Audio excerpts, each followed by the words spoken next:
हरिओम नमस्कार मित्रों, प्रणाम। जय श्री राम। मित्रों, पुनः स्वागत करता हूं श्री शिव शक्ति आध्यात्मिक चैनल पर। मित्रों, वीडियो प्रारंभ से पहले आपसे निवेदन है, प्रार्थना है कि चैनल को अधिक से अधिक सब्सक्राइब करें, अन्य लोगों से भी करवाएं।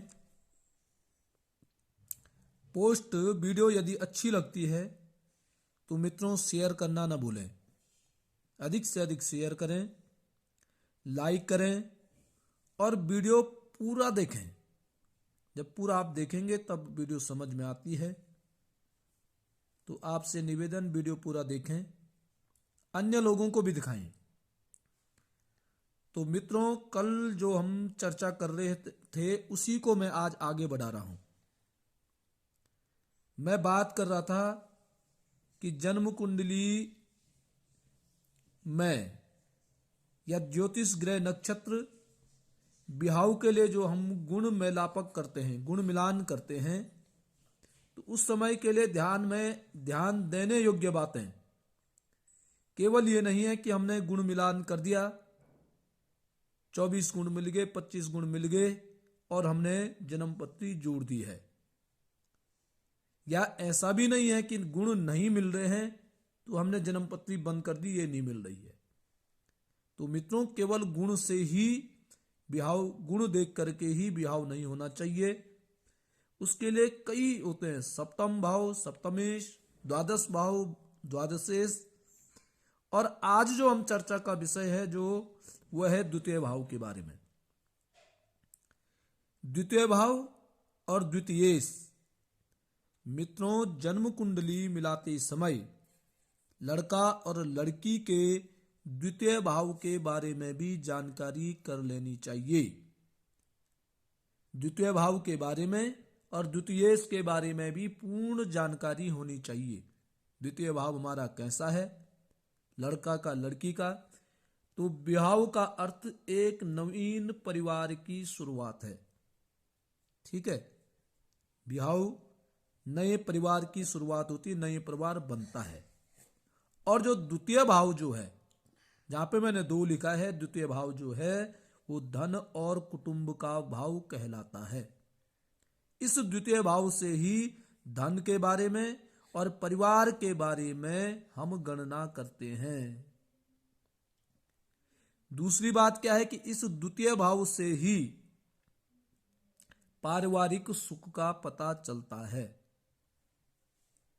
ठीक है, इसलिए इस द्वितीय भाव का अध्ययन करना अति आवश्यक है।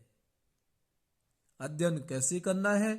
जन्म कुंडली जब मिलाप आप कर रहे हैं, मिलान कर रहे हैं, तो इस द्वितीय भाव के स्वामी पर किसी पाप ग्रह का प्रभाव नहीं होना चाहिए, या इस द्वितीय भाव में पाप ग्रह नहीं होना चाहिए। यदि इस द्वितीय भाव के स्वामी पर, द्वितीयेश पर पाप ग्रह की नजर है या पाप ग्रह से यह पीड़ित है, तो कहीं न कहीं पारिवारिक सुख में कमी आ जाती है, ये निश्चित है। तो परिवार के सुख में कमी होना निश्चित है। इसलिए मित्रों, यदि वर और वधू की कुंडली का मिलान कर रहे हैं तो द्वितीय भाव की स्थिति की भी समीक्षा कर देनी चाहिए।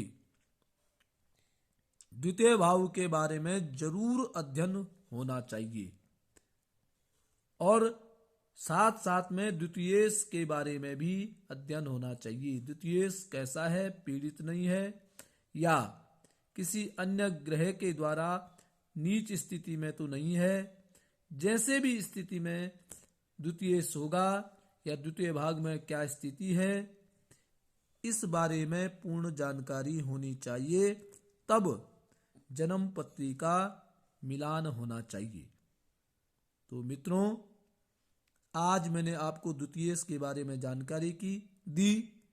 कल पुनः किसी और विषय के बारे में, जन्म कुंडली का जो मिलान होता है वो बहुत महत्वपूर्ण है ये जीवन के लिए।